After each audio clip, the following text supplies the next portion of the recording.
আপু, বাসমতি চাল দিয়ে বিরিয়ানি রান্না করলে চালগুলো ভেঙে যায়। এই কমন প্রশ্নটা অনেক দিন ধরে আমার ভিউয়ার্সরা করে আসছে, তো আজকে সেই টিপস আমি তোমাদেরকে দিব। আসসালামু আলাইকুম, আমি নিশা বলছি সিঙ্গাপুর থেকে। আশা করি সবাই ভালো আছো। আবারও ওয়েলকাম জানাচ্ছি সবাইকে নতুন একটা ভিডিওতে। আজকে আমি এখানে নিয়েছি মাটন চপ পিস নিয়েছি বিরিয়ানির জন্য, আর একটু রান্না করব আমি, সাথে একটু পোলাও রান্না করব। তবে আজকে বিরিয়ানির সব কিছু আমি এখানে দেখাবো। তো এখানে মেন কয়েকটা টিপস থাকবে তোমাদের জন্য। তো আমি আগে মাংসটা মাখিয়ে আমি কিছু চপ পিস আমি রান্না করব পোলাওয়ের সঙ্গে খাওয়ার জন্য। অনেক দিন ধরে খাওয়া হয় না পোলাও, তো ভাবছি আজকের করি। তো আমি যে এখানে বেরেস্তা করার যে তেল, এই তেল দিয়েই আমি বিরিয়ানিটা রান্না করব। আর এই যে আমি মাংসটা মাখিয়ে জাগিয়ে এখন বসিয়ে দিলাম। তো পেঁয়াজের যে তেলটা থাকে এটা কিন্তু তোমরা ব্যবহার করতে পারো। এই পেঁয়াজের বেরেস্তার যে তেলটা অনেক সুন্দর একটা গ্রান করে।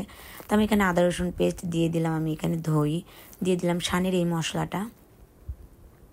শানের এই মশলাটা দেওয়ার পর আমি এই মশলাটা দিব ছোট ছোট, যে শানের এই মশলায় যে ছোট ছোট গরম মশলা থাকে এগুলো আমি ফেলে দেবো, কারণ বাচ্চাদের মুখে এগুলো পড়লে ওরা খুব বিরক্তি হয়, কারণ ওরা পছন্দ করে না। শুধু আমি পাউডারটা নিচ্ছি, আর ভিতরে যে ছোট ছোট মশলাগুলো আছে আমি ওগুলো ফেলে দিচ্ছি। তো সবগুলো ফেলে দিয়ে সুন্দর করে মশলাটা নিয়ে নিলাম। আমি এখানে এক্সট্রা কিছু মশলা দিচ্ছি, একটু হলুদ গুঁড়ো, তারপর এখানে ধনে আর জিরে গুঁড়ো দিয়ে দিলাম। আর এখানে আমি দিয়ে দিচ্ছি বেশ খানিকটা কাশ্মীরি মরিচ। কাশ্মীরি মরিচের গুঁড়ো দেওয়ার কারণটা হচ্ছে সুন্দর একটা কালার আসবে। তারপর আমি এখানে পেঁয়াজ বেরেস্তার যে তেলটা ওটা দিয়ে দিলাম। পেঁয়াজ বেরেস্তাটা এখানে গুঁড়ো করে দিয়ে দিচ্ছি। আমার হাতে করা পেঁয়াজ বেরেস্তাটা আমি এই জন্যই সবসময় ব্যবহার করি, কারণ এটা অনেক সুন্দর একটা গ্রান প্লাস টেস্ট অন্যরকম আসে। আমি কেনা বেরেস্তাটা খুব কম ইউজ করি। তো আমি এটাকে সুন্দর করে রেখে দিচ্ছি বিরিয়ানির এই গোস্তটা। যেহেতু আমি বিকেলে বিরিয়ানিটা করব, তো রেখে দিচ্ছি আমি ফ্রিজে। তারপর আমরা খেতে চলে আসলাম আমাদের চপ পিসের যে মাংসটা রান্না করেছি ওটা দিয়ে পোলাও। তো মইন বলতেছিল যে অনেক মজা হয়েছে, তো আমিও খাচ্ছি অনেক দিন পর পোলাও, আলহামদুলিল্লাহ। তারপর আমি এখানে তোমাদের আরেকটা জিনিস দেখাই, সেটা হচ্ছে এখানে আমি মরিচ গুঁড়ো দিলাম। প্রথমে দিয়ে দিচ্ছি পেঁয়াজ বাটা, আদা রসুন বাটা, তারপর আস্ত পেঁয়াজ কেটে দিলাম। এটা হচ্ছে গরুর মাংস। তারপর গোটা মশলা দিয়ে দিলাম। আমি এখানে কোনো গুঁড়ো গরম মশলা দিইনি, কারণ আমি ছোট থেকেই দেখে আসছি আমার আম্মু ওইভাবে রান্না করেছে। গুঁড়ো গরম মশলাটা কখনোই আমার আম্মু মাংসে ব্যবহার করতো না, এতে করে মাংসে নাকি অনেক বেশি মশলা মশলা হয়ে যায়, মাংসের যে একটা নিজস্ব ফ্লেভার সেটা নাকি নষ্ট হয়ে যায়। তা আমি আম্মুর মতো আসলে এই জিনিসটা ফলো করি যখন মাংসগুলো রান্না করি, বা চিকেন বলো, যে কোনো মাংস রান্না করি, এতে করে যেটা হয় আমি এভাবেই রান্না করি। গরু, খাসি, মুরগি, হাঁস যাই রান্না করি না কেন আমি গরম মশলাটা দিই না, আমি গোটা গরম মশলাটাই দিই। ওই গরম মশলা থেকে যে ফ্লেভারটা আসে ওটাই এনাফ। তো গরু মাংসটা রান্না হয়ে গেছে, আমি বেশি করে গরু মাংস রান্না করে রেখে দিই। রেখে খেতে আমার ভালো লাগে। বাচ্চারাও খুব পছন্দ করে, তোমাদের ভাইয়াও খুব পছন্দ করে। আলহামদুলিল্লাহ আমার এখানে প্রায় হয়ে গেছে, অর্ধেক ধাপ এগিয়ে গিয়েছি বিরিয়ানির জন্য।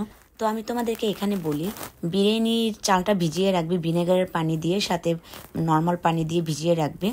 যখন তোমরা চালটা সিদ্ধ করবে তখন 80% সিদ্ধ করার সময় যখন চালটা একদম ছেঁকে নিবে পানি, ওই পানিটাতেই পরিমাণ মতো পানিটা নিয়ে তারপরে এই যে হচ্ছে যে আমি এখানে গুঁড়ো দুধ দিয়েছি, তারপরে দিয়েছি ঘি, দিয়ে এই পানিটা আবার এখানে দিয়ে দিলাম একটু ফুড কালার। তারপরে ময়দাটা আমি আটা, লাল আটা আমার হাতের কাছে ছিল, ওটা দিয়ে আমি সুন্দর করে এভাবে দিয়ে দিলাম। তোমাদের যেরকমভাবে সুবিধা মনে হয় ওইভাবেই তোমরা দিবে। যেহেতু আমি মাংসটাকে রান্না করিনি, সেহেতু আমি একদম পুরাটা সিল করে এভাবেই দিচ্ছি যেন কোনো দিক থেকে কোনো হাওয়া বের না হয়। যখন বিরিয়ানিটা সম্পূর্ণ রান্না হয়ে যাবে অটোমেটিকলি এই জায়গাটা করে নিবে একটা হাওয়া বের হওয়ার জন্য। তারপর বিরিয়ানিটা এই যে দেখতে পাচ্ছ হয়ে গেছে। আমি 4 সাইডে সুন্দর করে এটাকে আমি ক্লিন করে নিচ্ছি, ময়দার যে এটা আছে ওটা আমি ফেলে দিচ্ছি। তো এই যে মাংসটা কিন্তু মোটামুটি ভালো সিদ্ধ হয়েছে, আর বিরিয়ানিটা দেখতে যতটা কালারফুল হয়েছে অসাধারণ হয়েছে খেতে। বিরিয়ানির সঙ্গে কিন্তু সালাদ না হলে চলে না, আমি সালাদও করে নিয়েছি, তোমাদের ভাইকে দিচ্ছি।